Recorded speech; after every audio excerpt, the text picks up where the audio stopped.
Reliance June future അത് നമ്മൾ add ചെയ്യാം. ഇപ്പം ഞാൻ ആഡ് ചെയ്തു.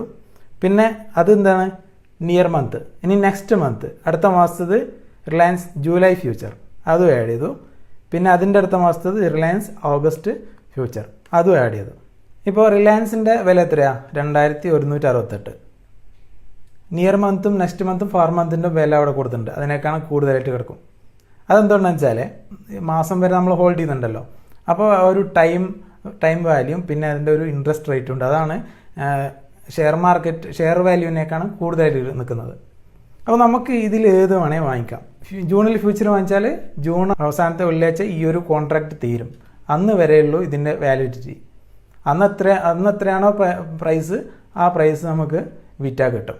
അതുപോലെ ജൂലൈയിലതും ആഗസ്റ്റിലും അതുപോലെ തന്നെ ആ ഒരു എക്സ്പയറി ഡേറ്റിൽ ആ കോൺട്രാക്റ്റ് അവസാനിക്കും. അപ്പോൾ ഇതിലെന്താണ് വ്യത്യാസം? ഇപ്പോൾ നമുക്ക് റിലയൻസിൻ്റെ തന്നെ എന്ത് ചെയ്താൽ മതി, ഷെയർസ് വാങ്ങിയാൽ പോരെ. എന്തിനാണ് ഇങ്ങനെ ഫ്യൂച്ചർ വാങ്ങിയിടുന്നത്? അതെന്തിനാണെന്ന് വെച്ചാൽ നിങ്ങൾ ഈ ഒരു ഗ്രാഫ് കണ്ടോ, ഇതിപ്പോൾ റിലയൻസിൻ്റെ ഗ്രാഫാണെന്ന് വിചാരിക്കാം. ഇതിങ്ങനെ പ്രൈസ് ഇവിടെ നിന്ന് ഇങ്ങനെ കയറി ഇപ്പോൾ 2168 ഇപ്പോൾ ഒരാൾ വിചാരിക്കുകയാണ് ഇതിനി കൂടും, ഈ ഒരു ഷെയർ പ്രൈസ് അടുത്ത് ഈ മാസം ലാസ്റ്റ് ആകുമ്പോഴത്തേക്ക് ഇത് നല്ലോണം കൂടും. അപ്പോൾ ഇയാൾക്ക് എന്ത് ചെയ്യണം?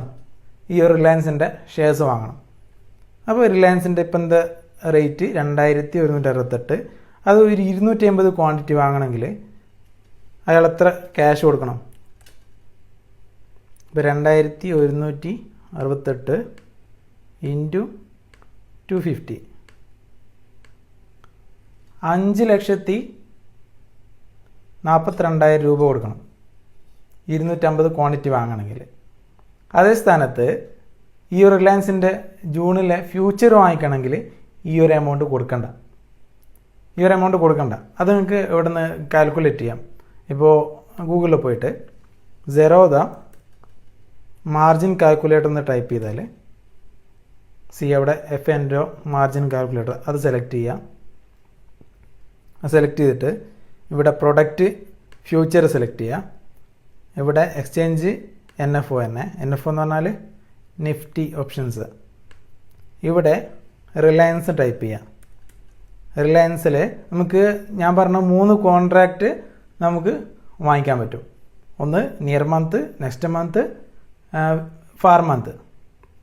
അപ്പോൾ നമുക്കിപ്പോൾ നിയർ മന്ത് സെലക്ട് ചെയ്തു. അതായത് ജൂൺ അവസാനം എന്ത് ചെയ്യും? ഈ കോൺട്രാക്റ്റ് എക്സ്പയർ ആവും.